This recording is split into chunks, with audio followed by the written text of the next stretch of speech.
A inteligência artificial generativa, ela então está ganhando cada vez mais espaço, mais relevância, mas como a história já nos ensinou, a gente precisa olhar um pouco para trás. Então, qual é a origem dessa tecnologia? E como que essa tecnologia hoje impacta nos nossos negócios?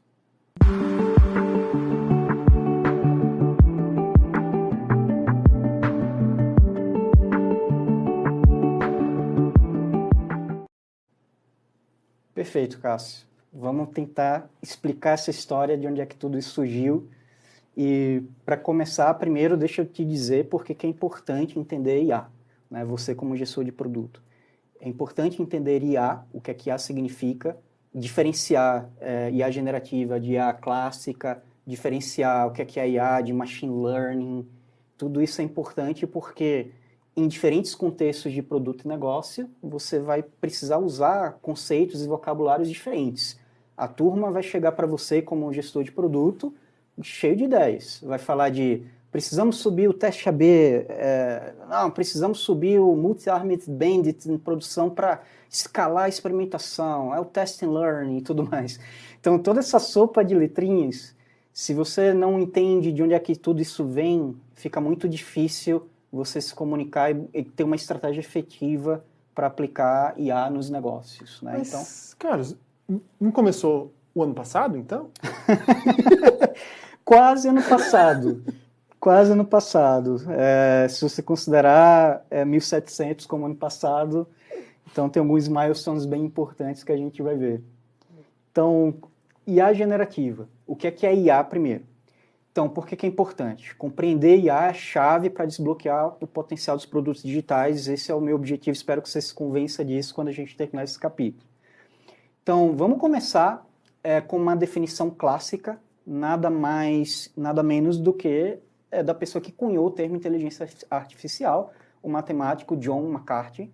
Numa conferência de verão, ele juntou pesquisadores e não tinha um bom nome para a área naquela época.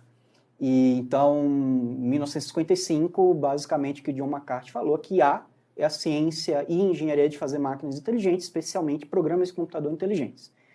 Então, parece simples e intuitivo, tem algumas lacunas nessa definição, porque ele realmente não definiu o que é inteligência, então fica sujeito à interpretação. Mas é algo que está associado à computação, a programar computadores e esses computadores exibirem comportamentos inteligentes. Uma boa definição para a gente iniciar. Mas existem outras perspectivas aqui também que são interessantes da gente entender. Então, um livro bem bacana, publicado em 98 do Nilson, ele traz uma perspectiva de aplicação. Então ele fala, inteligência artificial é a atividade de usar computadores para fazer coisas que, por enquanto, as pessoas fazem melhor. E é curioso você ver que isso daqui é de 98, acho que se o Nilson fosse escrever esse mesmo livro hoje, ele já não teria dito, por enquanto, as pessoas fazem melhor, que a gente vai ver que tem vários milestones aqui na década de 2010, em que programas de computador, de inteligência artificial, visão computacional, já superaram, inclusive, a capacidade de alguns humanos, profissionais, especialistas em algumas tarefas. Mas é interessante essa perspectiva também, essa definição, porque ela coloca a inteligência artificial como algo que a gente está sempre perseguindo, né? E a gente nunca, de fato, está lá. Tudo aquilo que o computador não consegue fazer ainda, a gente diz que é inteligência artificial. Então, é uma definição que está o tempo todo se movendo. O produto nunca está pronto, né? O produto nunca está pronto e a inteligência artificial nunca chegou de verdade, né? Mas a gente vai passar, então, pela outra definição, que é a visão moderna da inteligência artificial, né? E aqui já é um livro-texto que hoje é o livro-texto mais utilizado no mundo. Se você seriamente se matricular num curso de ciência da computação e de fato for cursar uma disciplina de inteligência artificial, geralmente esse é o livro-texto que se segue do Russell e do Norvig. Peter Norvig é diretor do Google de inteligência artificial. Então, eles dizem que IA é o estudo de agentes que recebem percepções do ambiente e executam ações. Então, aqui a gente já percebe, Carlos, que a gente aqui já vincula, né, essa questão de inteligência a perceber o mundo ao nosso redor. Então, já tem essa noção de ingerir dados. Percepções são dados, né? Pode ser sensoriamento do ambiente físico, mas pode ser sensoriamento do mundo virtual, o comportamento do usuário no e-commerce, por exemplo. Com ações. Então, ações tanto na robótica pode ser por como é que eu pego essa xícara e movo de um lugar para o outro de uma forma inteligente, ou como é que eu faço ações de marketing, impacto o meu usuário, sirvo o melhor conteúdo de uma forma inteligente. Então já é uma visão bem moderna e que ressoa muito com o que a gente faz hoje, com o que a gente persegue em produtos digitais. Então, gente, vamos falar da evolução da IA. Agora, contar um pouco da história, alguns principais milestones. Então, para você que é gerente de produto, é importante, como eu falei no início, antecipar e moldar o futuro dos produtos digitais baseados em inteligência artificial. Para você conseguir fazer isso, você tem que entender lá da origem. Então, a origem da IA, muita gente difere nos milestones. Eu gosto de começar por aqui. E tem gente que vai até antes de 1700, tá? Mas em 1763 aconteceu algo muito importante. Um reverendo chamado Thomas Bayes publicou uma formulazinha matemática inocente relacionando probabilidades, e ele desenvolveu o que a gente chama de teorema de Bayes, né? Que é um modelo que serve para raciocinar sobre a probabilidade de eventos.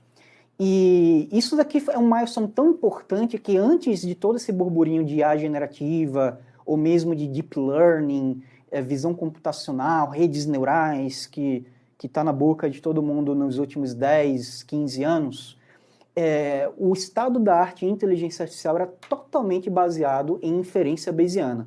Então veja que milestone importante. Então é muito importante você ir atrás desse conceito, estudar mais, porque até hoje ele é utilizado e inclusive em muitos produtos baseados em inteligência artificial em produção, tá? Depois, em 1943, vamos dar um salto quântico, né? Vários séculos depois. É importante a gente entender que o conceito de inteligência ele está muito associado a modelar processos naturais. A gente se inspira, como pesquisadores de inteligência artificial, a gente se inspira em como a natureza funciona. E claro que entender como um neurônio funciona biologicamente, toda a sua fisiologia, toda aquela parte dos disparos, entender como é que isso está relacionado à inteligência e ação é importante. Então, dois pesquisadores, McCulloch e Pitts, publicaram em 43 o primeiro paper onde eles discutem neurônios artificiais.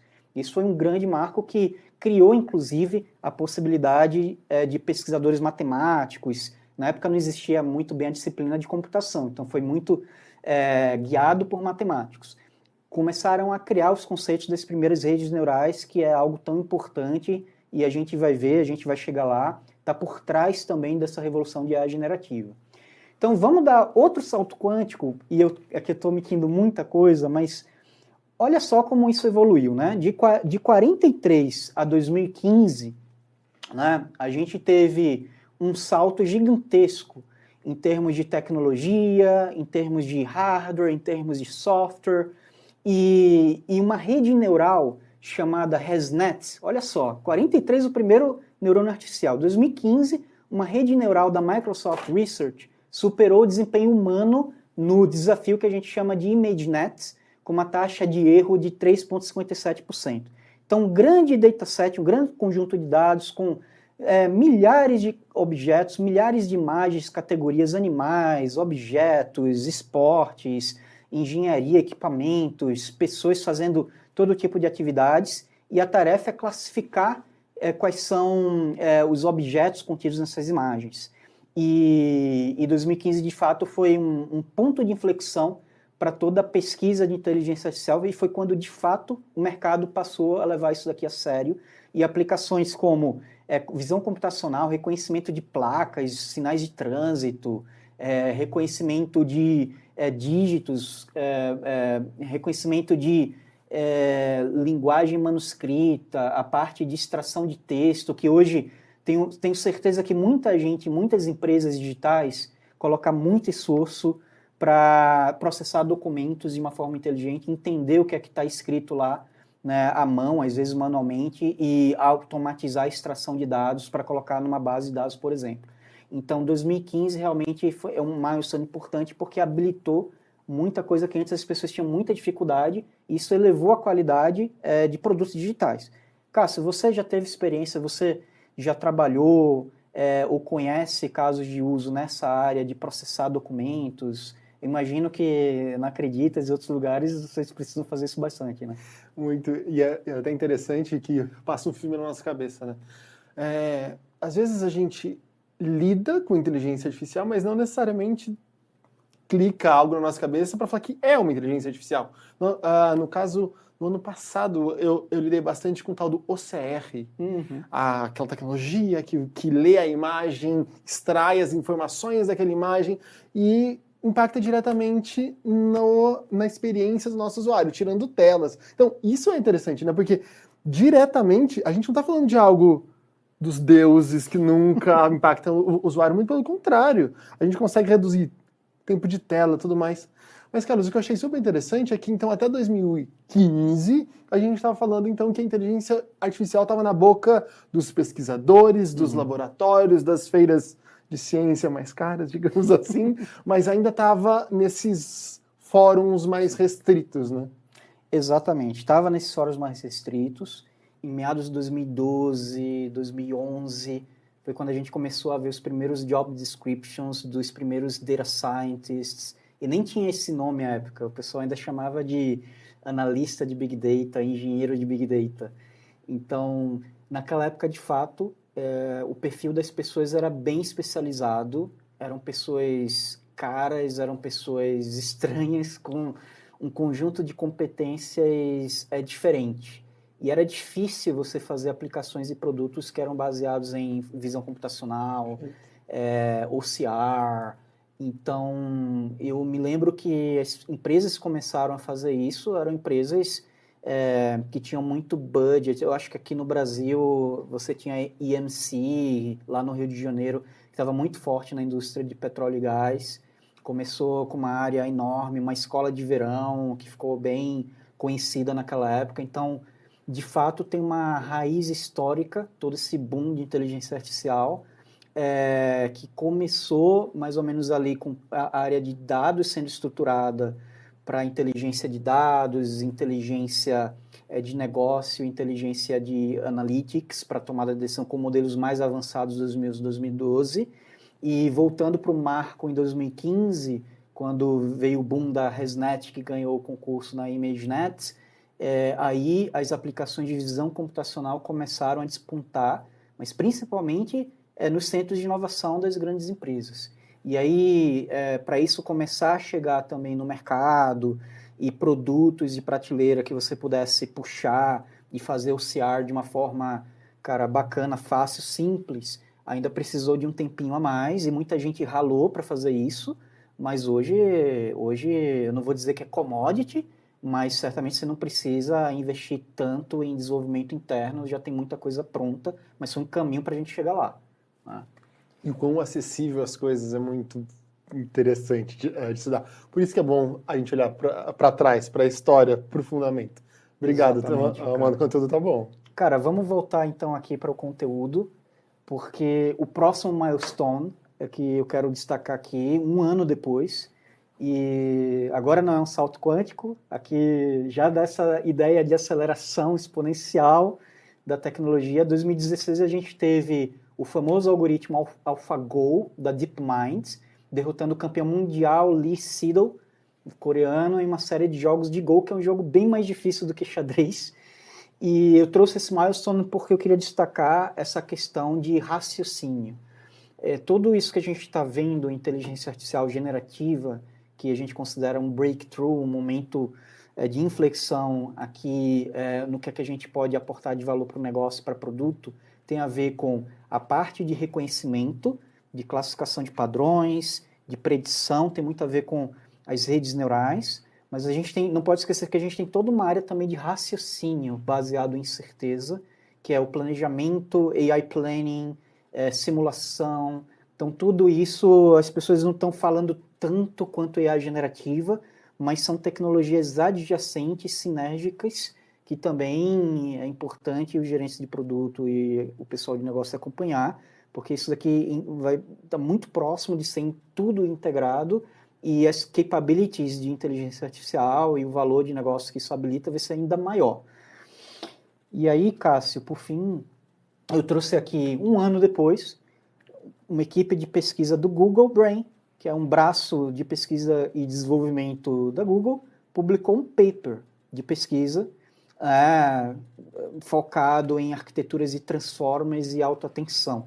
E isso realmente mudou o paradigma como a gente entende treinamento de modelos grandes, treinamento efetivo de modelos que conseguem processar sequências de dados, vastos volumes de dados, alta volumetria de dados, dados sequenciais, texto é sequencial, uma sequência de símbolos encadeadas, imagem você pode entender como sequencial, e a gente vai falar um pouco já dos Vision Transformers, que também está trazendo uma revolução, sequências de blocos, de pixels, né? Voz é uma sequência, né? Aquilo que o som é uma onda que se propaga no tempo.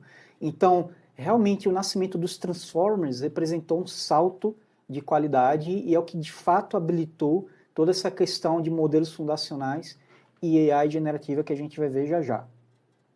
E aí eu queria também falar, já que a gente começou, né, com essa parte da raiz da inteligência artificial, combinando em Transformers, vamos definir o que é inteligência artificial e machine learning.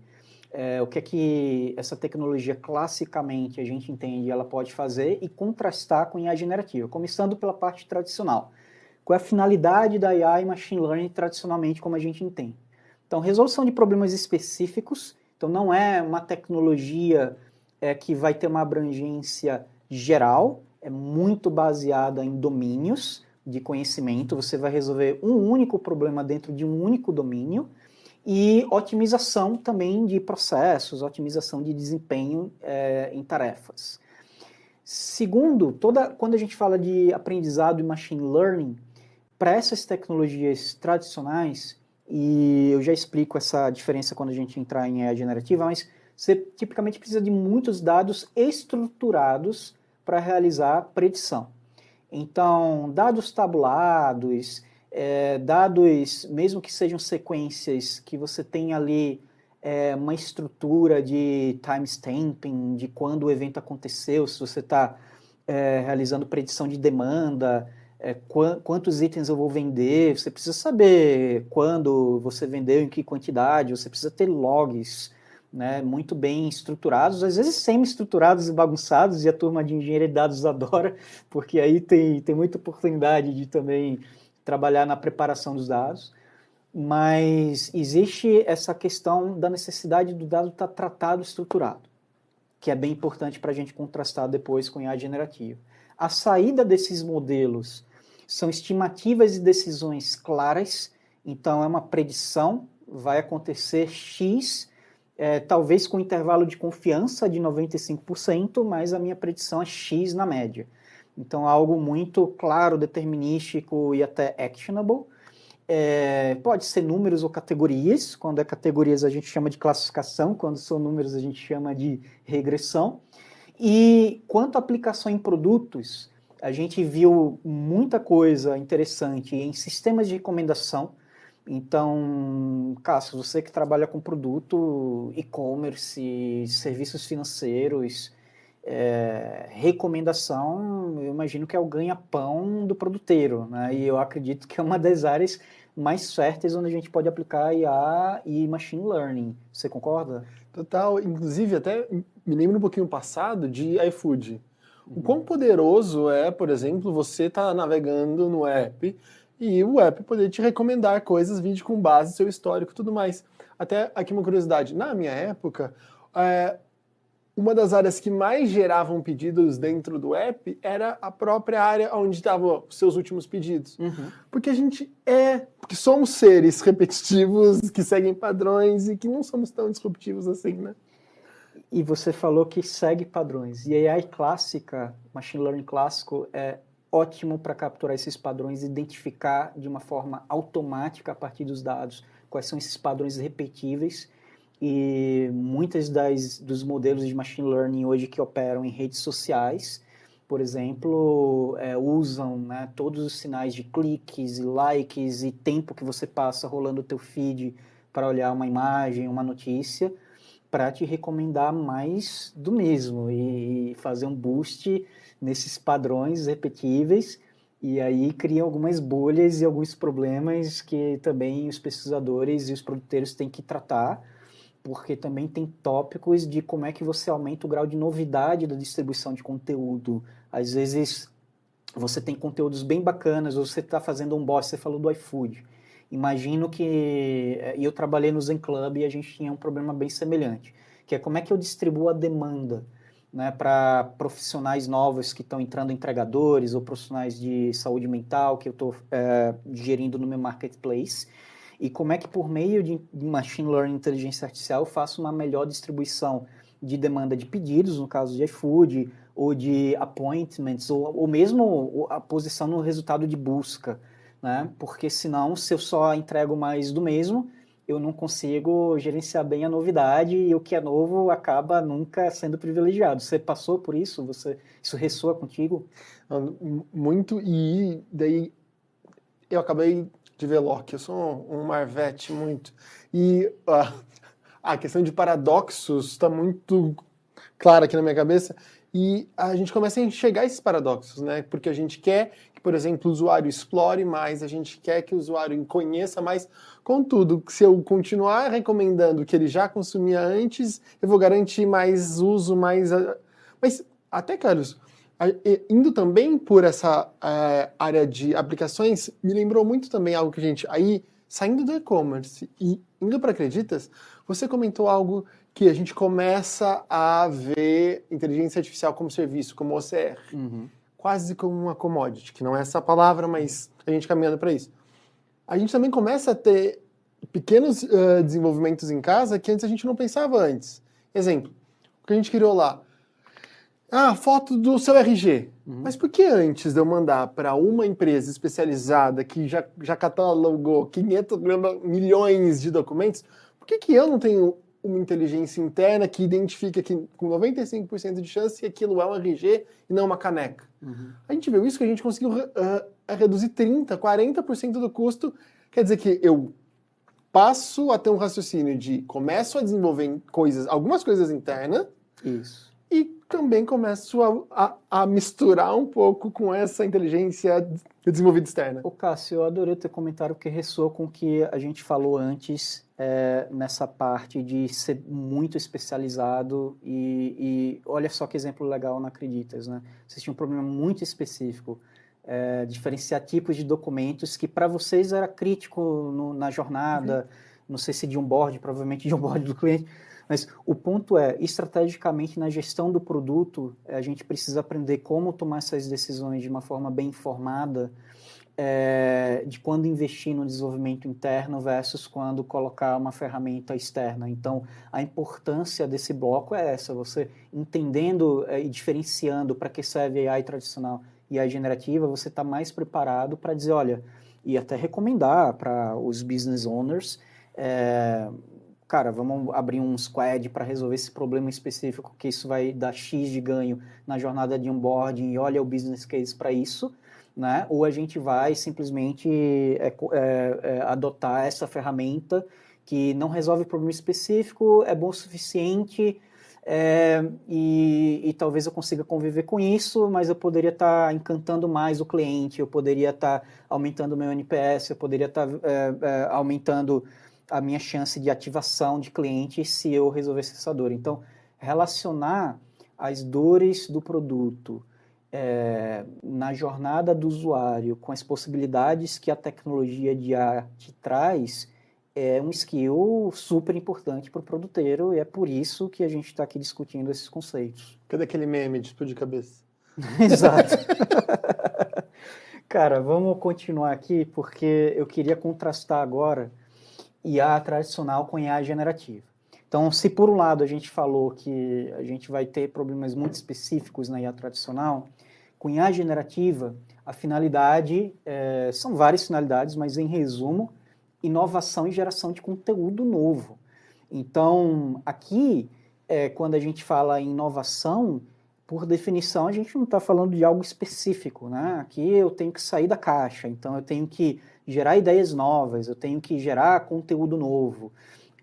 E todo mundo que está usando a AI generativa, seja nos produtos ChatGPT, Bard e outros, sabe que você tem inteligências que entendem desde metafísica e astrofísica, a receita de bolo, como colocar o seu filho para dormir. Então, assim, é algo realmente muito geral, pela natureza dos dados, como isso é treinado, a gente já explica como é que isso é possível, mas é algo muito diferente do que a gente estava vendo antes. Antes você não tinha modelos que você conseguia usar para resolver tarefas tão abrangentes, tá? Quando a gente fala de aprendizado em AI generativa, então aqui a gente diz que a AI generativa se adapta e cria a partir de poucos exemplos não estruturados. Então, o que é que isso quer dizer?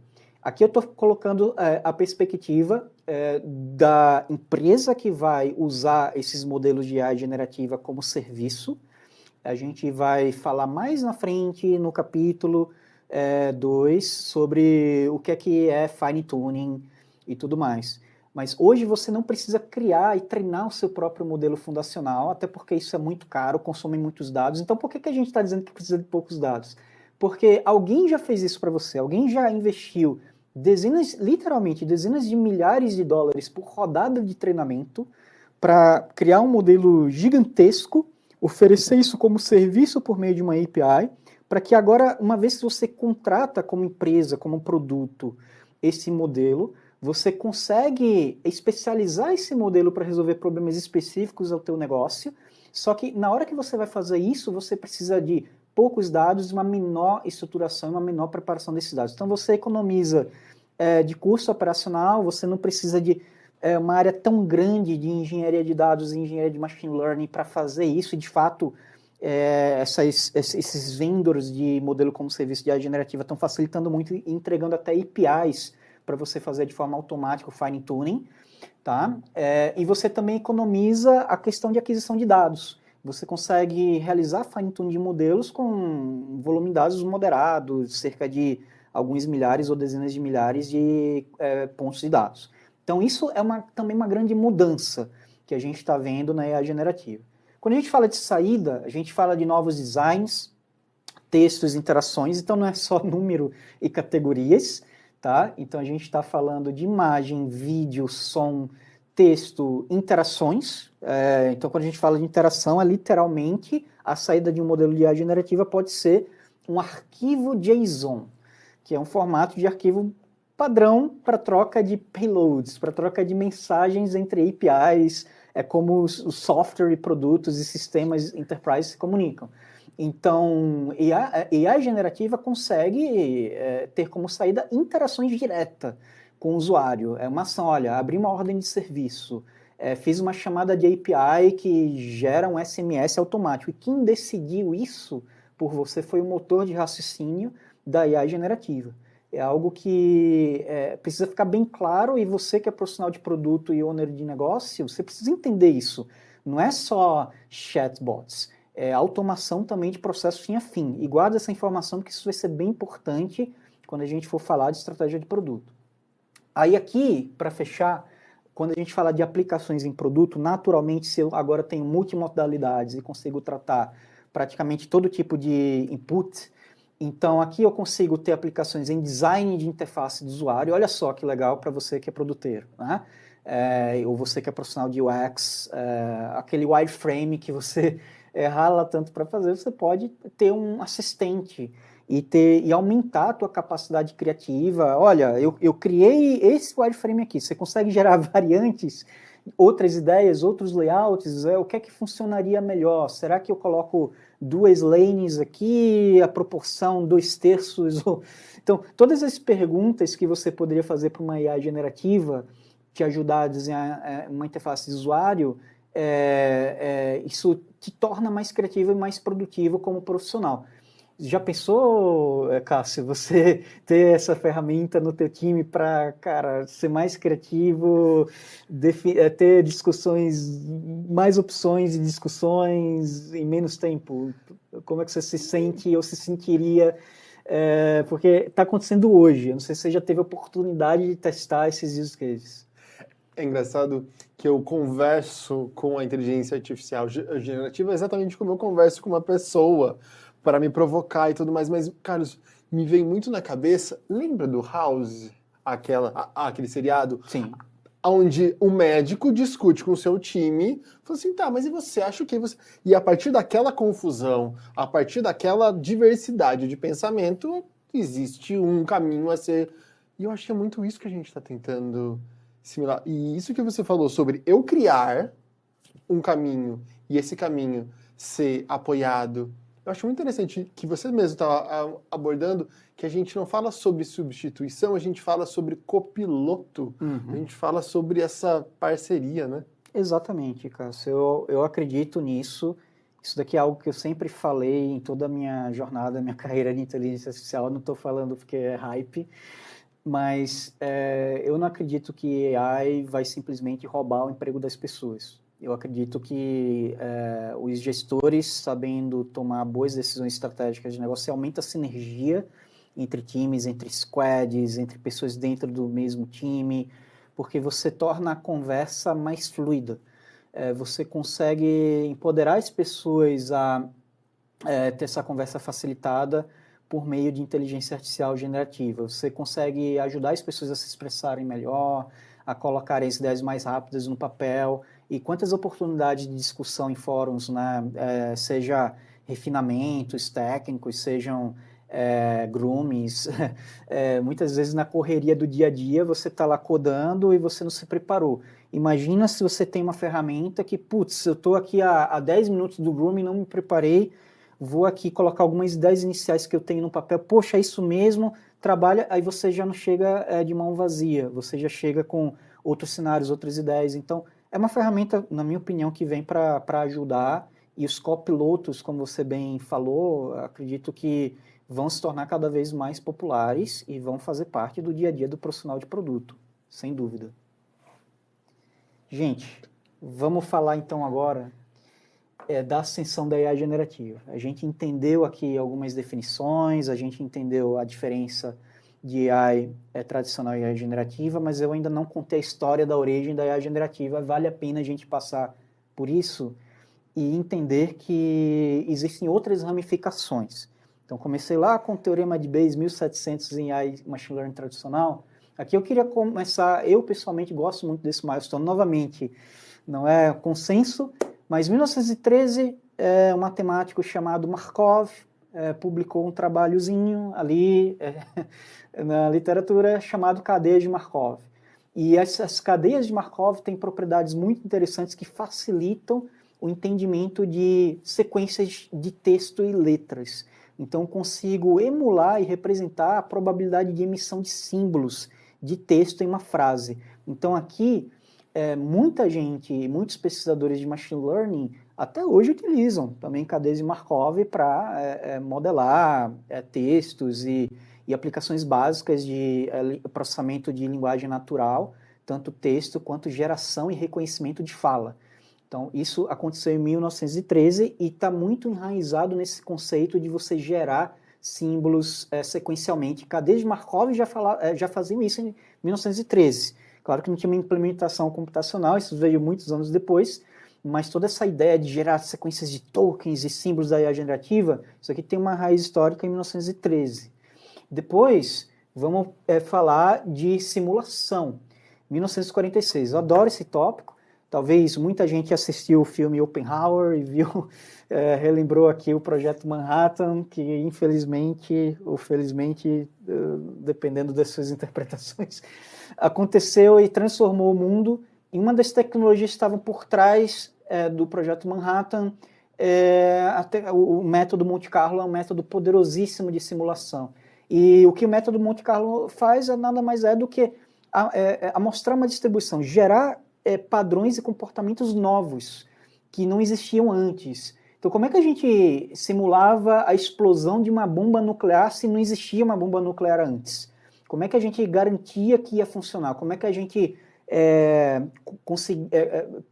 poderia criar cenários e entender a extensão dos danos que poderiam ser causados por essa bomba? Então, tinha que simular em computador padrões numéricos novos que a gente não viu no mundo natural. É isso que simulação Monte Carlo faz, e essa é uma ideia muito enraizada também em AI generativa. E aí vamos agora falar da modernidade. Vamos colocar aqui 2 milestones bem interessantes para a rede generativa. O primeiro, 2015, vamos falar, como é uma tecnologia multimodal, vamos falar primeiro de imagem. Então, trago aqui o surgimento dos modelos de difusão para geração de imagens. O pessoal que usa ferramentas, não sei se você usa, Cássio, Midjourney, Stable Diffusion.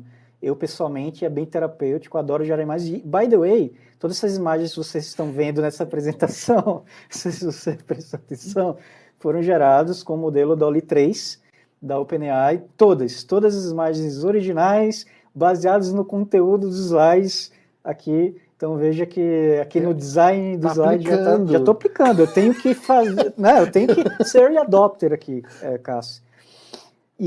Mas a parte dos modelos de difusão é algo muito utilizado em um dos produtos que é Stable Diffusion.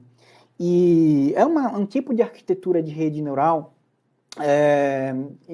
assim, tecnicamente, é surpreendente que funcione, mas a partir de introdução de ruído e outros processos, você consegue desviar de alguns conceitos e a partir de uma imagem de, sei lá, cachorro, você consegue acabar fazendo algumas modificações e gerar uma imagem realística, talvez de um cookie de baunilha. Então, é clássico essa. Mas quando a gente fala de criatividade computacional, vale a pena você ler um pouco sobre os modelos de difusão, que eu acredito que é bem intuitivo, fácil de entender e ilustra muito bem o potencial da tecnologia.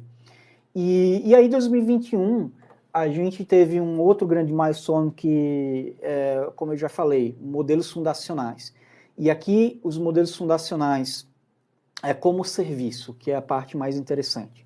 É você realmente democratizar o acesso a esses grandes modelos que só companhias muito bem financiadas, como OpenAI, o DeepMind, ou empresas já muito bem consolidadas como Google, Meta e Amazon, conseguem fazer.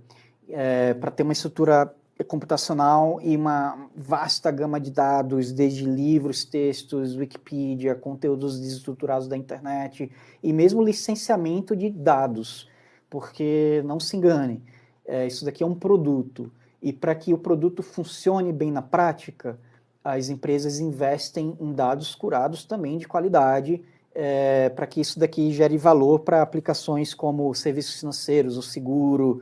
Então, quando você vê bots muito especializados em ajudar as pessoas a solicitar o desbloqueio de um cartão de crédito, por exemplo, aquilo dali não é por acaso, aquilo dali tem centenas de milhares e eu arriscaria dizer milhões de exemplos de logs de interação, de chats, né, em 2 humanos interagindo nesse mesmo processo.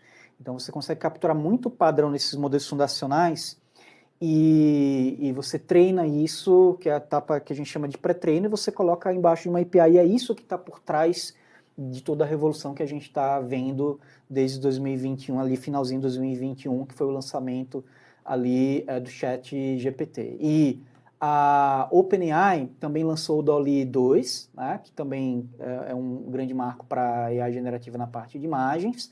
O GPT-3 começou a ser disseminado, né, em alguns círculos. Depois o Chat GPT foi lançado, que é um produto que usa o modelo base do GPT-3. E aí depois GPT 3.5, GPT-4, agora GPT-4 Turbo e assim por diante. Então, numa janela de 3 meses, 4 meses, a gente está vendo uma verdadeira explosão cambriana. E isso está acontecendo desde 2021, Cássio. E é exponencial, né? Porque a gente estava falando, 1700, 1900. Agora muda a cada 2 anos, agora muda a cada 1 ano. Literalmente. A gente está aprendendo a fazer isso. Eu acho que a maturidade que a indústria adquiriu na bancada de laboratório, eu acho que muita gente conhece o Hype Cycle da Gartner, né? Então você teve um pico muito grande de expectativas infladas e depois uma desilusão muito grande. Poxa, cadê a promessa que me prometeram de inteligência artificial, que vai transformar produto, que vai transformar negócio? De fato, as pessoas estavam ocupadas aprendendo a produtizar isso em escala, Que uma coisa que empresas como a OpenAI recebem muito crédito, justificadamente, é a incrível capacidade de criar modelos poderosos como o GPT-3 e GPT-4.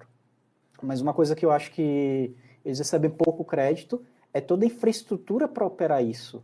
É muita inovação, é muita engenharia envolvida em como escalar a inferência e o próprio treinamento desses modelos. No Dev Day da OpenAI recentemente, o Nadella, CEO da Microsoft, ele subiu no palco com o CEO da OpenAI, o Sam Altman, e ele fez exatamente esse comentário. Ele falou, olha, vocês estão levando a gente no nosso limite, porque para atender a demanda de treinamento do roadmap super agressivo de produto de vocês, de release de novos modelos, a gente está tendo que inovar na nossa infraestrutura, lá no nosso backbone de clouds. E tem muita coisa acontecendo para sustentar isso daqui. Então, realmente é o tempo necessário para isso maturar. Então, gente, vamos seguir aqui e a gente vai falar agora de o outro milestone que faltou ser falado, que é os produtos de IA, ecossistemas e a democratização. Então, como eu falei, os modelos fundacionais foram o primeiro marco 2021.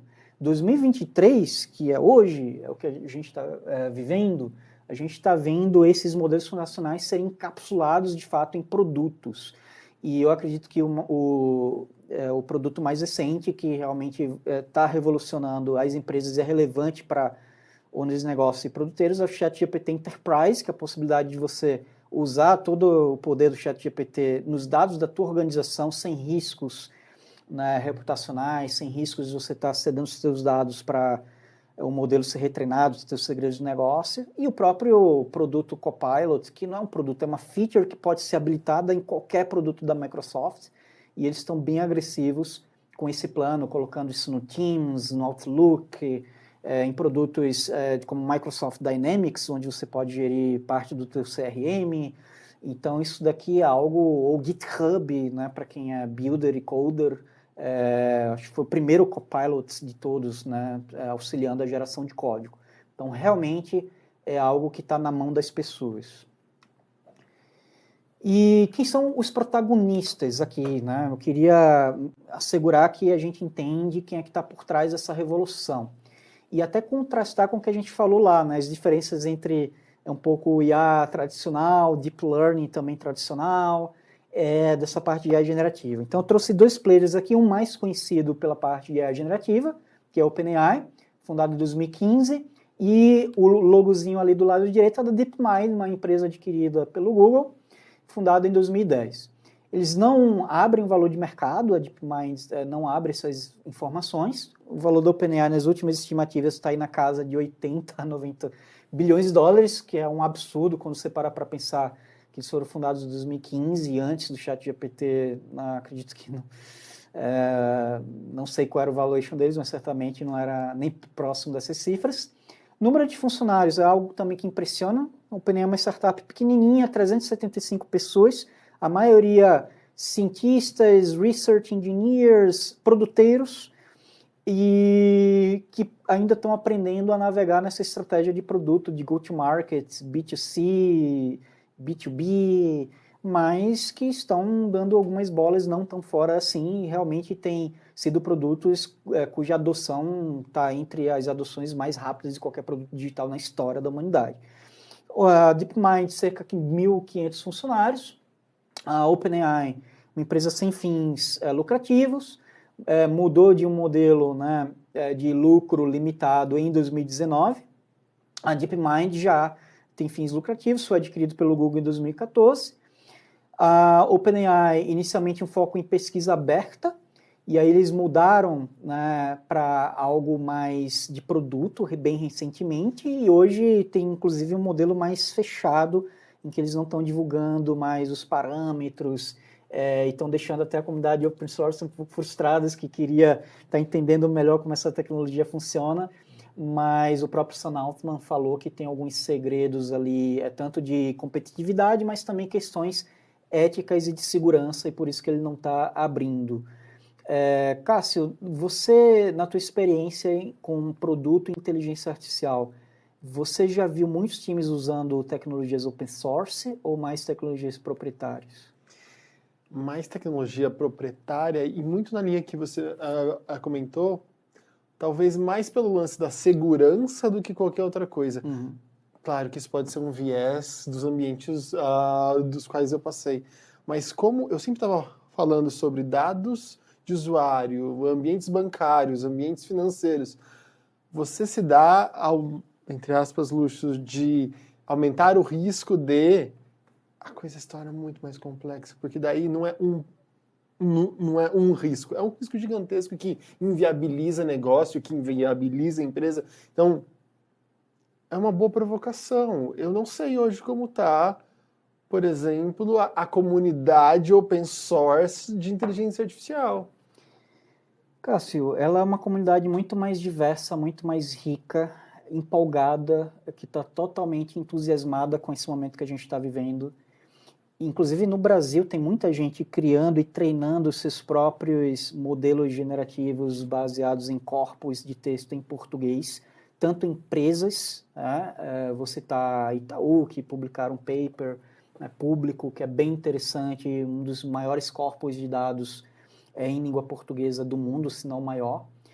Mas tem muitas startups também no Brasil e em várias partes do mundo fazendo isso, né? Então a gente vê um grande entusiasmo. Agora, se isso vai ser adotado em produtos, né, e vai ter a confiabilidade suficiente para destronar a acurácia e a assertividade dos modelos mais proprietários, é algo que a gente ainda vai ter que aguardar.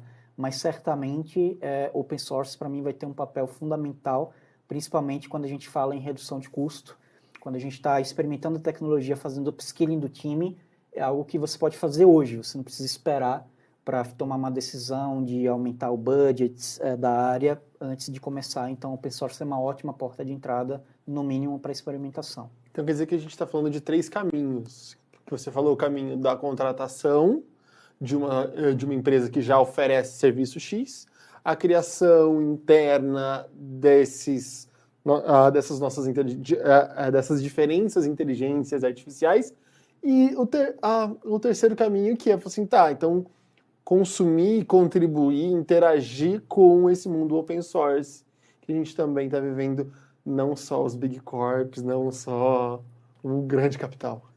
Exato.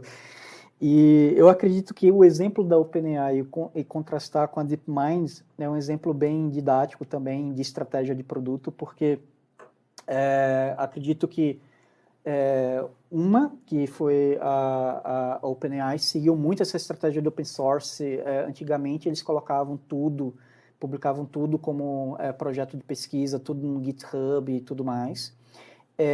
Hoje isso não é mais verdade, mas a DeepMind, por outro lado, também sempre publicou seus papers, mas em algum momento eles decidiram se especializar no domínio de healthcare, quando eles foram adquiridos pela Google, e com uma alta pressão para gerar valor para o negócio e lucratividade. Chegaram a lançar um app chamado Streams, no Reino Unido, para auxiliar médicos na jornada de diagnóstico dos pacientes e tudo mais. É um app que já foi descontinuado, infelizmente. Então aqui a gente está vendo até como diferentes estratégias de go-to-markets e de produto de duas startups que estão liderando as inovações de inteligência artificial estão mais ou menos adequadas para o momento. E me parece que o modelo de inovação aberta da OpenAI, que tudo bem, hoje não é tão mais verdade, mas ele foi mais acertado para chegar no estado atual onde a gente está.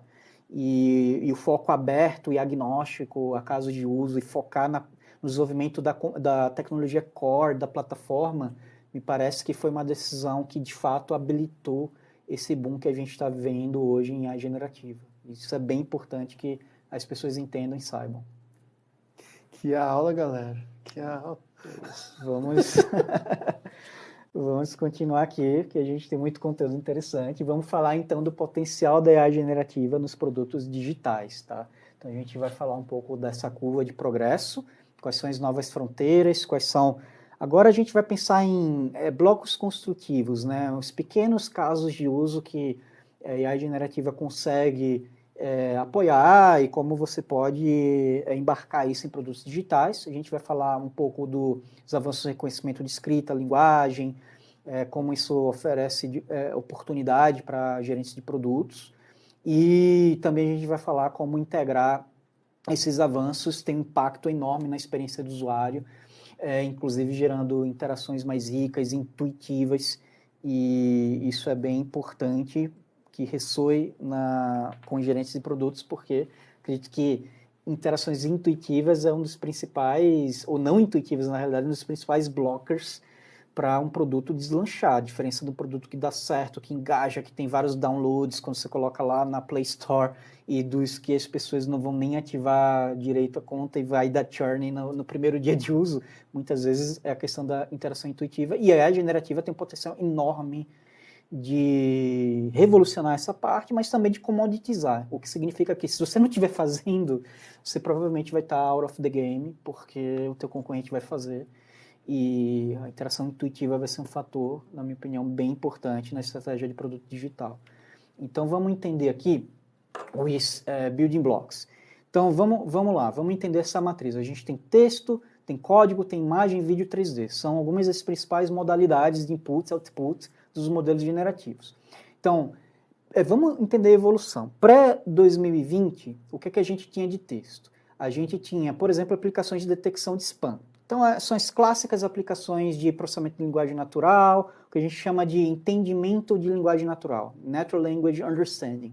Então, você pega um texto, extrai características desse texto e toma decisões classicas. Isso aqui é spam ou não é? Ou mencionaram o meu produto numa rede social ou não mencionaram? Em que posição?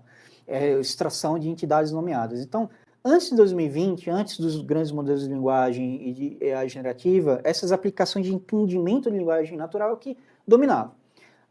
Aí, em 2020, com a introdução de alguns modelos, GPT-1, GPT-2, já estava disponível ali, o pessoal começou a brincar.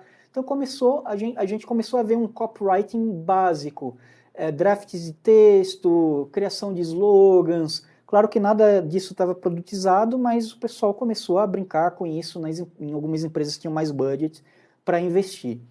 Em 2022, lembra do boom que a gente viu a timeline, aí a coisa começou a ficar mais séria com o lançamento dos produtos, principalmente ChatGPT, mas aqui a gente começa a ver textos realmente mais longos, os modelos de 4.000 tokens de janela de contexto, que à época era incrível. Hoje, o último modelo anunciado no DVD da OpenAI já está em 128.000 tokens de janela de contexto, isso daqui a tendência é só aumentar. E aí a gente começa a ver versões quase finais. 2023, com a liberação das APIs de fine-tuning, o que as empresas começaram a fazer? Isso, infelizmente, não está sendo feito tanto no Brasil ainda, mas lá fora tem muita empresa já fazendo isso. Pega o seu próprio corpus de texto, seus documentos corporativos, contrata instâncias dedicadas e faz um ajuste fino do modelo. E aí o modelo fica super, hiper especialista naquilo dali. Acredito que a Meta fez um experimento de lançar um produto que era especializado em linguagem, em reportes técnicos ou artigos científicos. Então aqui, em tese, você começa a produzir artigos científicos numa linguagem super técnica, com uma estrutura típica. Então você começa a ver esses modelos hiper especializados em domínios. Né? E aí a tendência 2025, 2030 é você melhorar a qualidade, você vê drafts finais cada vez melhor e dentro da média de profissionais humanos, e quem sabe em 2030 a gente veja uma qualidade e também quantidade de conteúdo superando até os melhores profissionais. Então não é muito maluco você pegar, extrapolar essa tendência. E aí, Cássio, da mesma forma, nas outras multimodalidades a gente tem esses mesmos capabilities de geração de imagem, geração de vídeo, é algo muito mais recente, mas é importante para o gestor de produto estar preparado para entender essas tendências, porque os investimentos de plataforma, os investimentos de melhoria de experiência do usuário, lançando algumas features que hoje pode parecer uma coisa inocente, permite aqui que o meu usuário edite aqui essa imagem, apague alguma coisa e faça uma brincadeira gerando algo de AI generativa aqui. Para alguns produtos isso pode fazer sentido, principalmente produtos que aplicam filtros em imagens ou produtos de ad copy que geram advertisements de forma automática. Tem muitos produtos bem bacanas no mercado, ferramentas que fazem isso. Então, você colocar esses pequenos recursos, você vai treinando o usuário naquilo dali que pode não gerar tanto valor inicialmente, mas você vai educando o usuário. E uma hora que essa tecnologia ela atinge uma maturidade, você praticamente redesenha a experiência do usuário e a interação com o usuário. A gente falou de interações intuitivas. Então, tem um paper que eu vi que saiu esse ano, que você consegue, por exemplo, pegar uma imagem de uma pessoa, eu ia falar leão, porque foi o exemplo que eu vi, você abre a boca do leão, ele fica brabo, assim, você pega um leão sério e você transforma aquilo ali em uma imagem assustadora. Com IA generativa e com uma interface que você, cara, puxa aqui a boca, clica, passa o dedo, abre, e a imagem, sabe, ela se ajusta ao prompt, se ajusta àquilo que você queria. Então, é uma interface muito mais intuitiva. Lembra quando você tinha que fazer isso no Photoshop? Então, 500 versões, 500 horas para aquilo.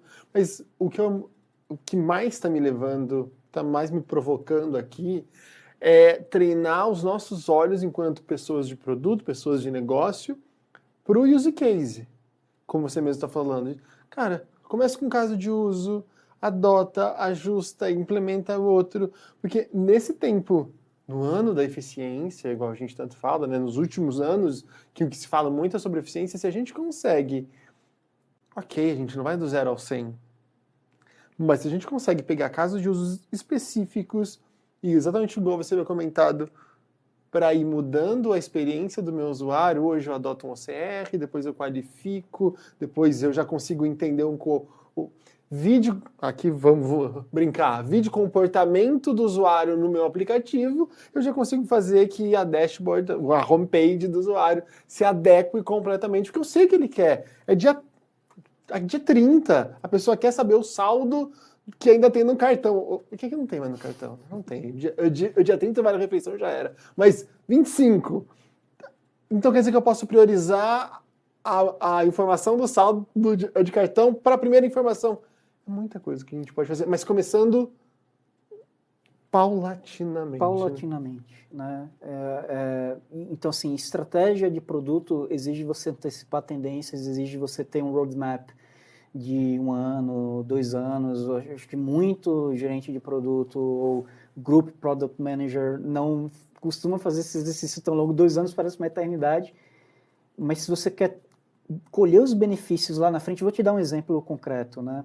Acho que as empresas, infelizmente a gente vê muitas empresas ainda que não resolveram o problema da governança de dados, não tem um mísero data lake muito bem estruturado. Quando eu poderia ter priorizado isso, né? E agora com a IA generativa, as empresas fizeram esse experimento, estão na frente, tem uma vantagem competitiva muito maior. E mesmo que o ROI não tivesse tão claro, para que eu preciso de um data lake, para que eu preciso de um squad aqui com essa galera toda. Cara, agora, se você tivesse antecipando as tendências, agora seria a hora de colocar isso em produção e começar a gerar receita concreta, inovação nos seus produtos. Então, às vezes, antecipar tendências e planejar exige alguns riscos, e por isso que é importante você conhecer essas tendências, a origem da AI, porque o nosso objetivo aqui é fazer com que você seja mais estratégico, antecipe tendências e tenha um roadmap de produto que consiga embarcar a integração da AI generativa, porque a gente realmente acredita que isso vai ser revolucionário. Então vamos continuar aqui, Cássio, e vamos falar agora também do que é que está por trás disso tudo, né? Importante entender os fundamentos. Importante ver um pouco, já que a gente está falando de tendências, olha só o que é que tem acontecido, né? Em vários domínios de aplicação de inteligência artificial. Então, aqui a gente está trazendo reconhecimento de escrita, reconhecimento de fala, reconhecimento de imagem, compreensão de leitura, de linguagem, e a barrinha vermelha, horizontal, é onde está o desempenho humano, e aí você tem um índice relativo. Para baixo da barrinha, pior do que o humano, índice negativo. Acima, índice positivo, melhor que o humano. Olha só o que está acontecendo. Em várias dessas aplicações, acho que a mensagem principal desse gráfico é Olha só o tempo decorrido de investimento que era necessário na comunidade ralando em P&D, bancada, inovação, POCs, para conseguir levar essa tecnologia para um desempenho próximo do humano. Então, para algumas tecnologias ali, como o reconhecimento de escrita, isso daqui vem de muito cedo, da época, desde os anos 2000. Até muito antes disso, a gente colocou 2000 só como ponto de corte ali. E olha quanto tempo eu levei, eu fiquei estagnado ali de 2005 a 2015, 10 anos de estagnação tecnológica. Já era good enough, mas talvez não tão good enough para isso ser produtizado. Mas olha a velocidade com desde 2015, né, ali perto de 2017, também tem muito a ver com Transformers, como isso de repente, boom, ficou tão bom quanto praticamente as pessoas ali, meado de 2020, 2021. Então, a mensagem agora vamos pegar o verdinho, que começa ali em 2015, que é a compreensão de linguagem, Natural Language Understanding. Isso aqui teve muito a ver com a adoção de um modelo chamado BERT, que a gente vai falar nesse bloco. E olha só, apenas 5 anos, né, um salto muito rápido para você conseguir passar ali de um desempenho muito ruim, aí, boom, lançaram um novo modelo e de repente você já começa ali muito próximo do desempenho humano. Então essa é a mensagem, antecipa tendências porque isso daqui é exponencial e está maturando cada vez mais rápido. Vamos falar então da ascensão dos modelos fundacionais. A gente já falou que é um novo paradigma com os modelos IA como serviço. Você consegue fazer o fine tuning com 1000 vezes menos dados do que o modelo fundacional foi treinado. Alguém já resolveu esse problema para você.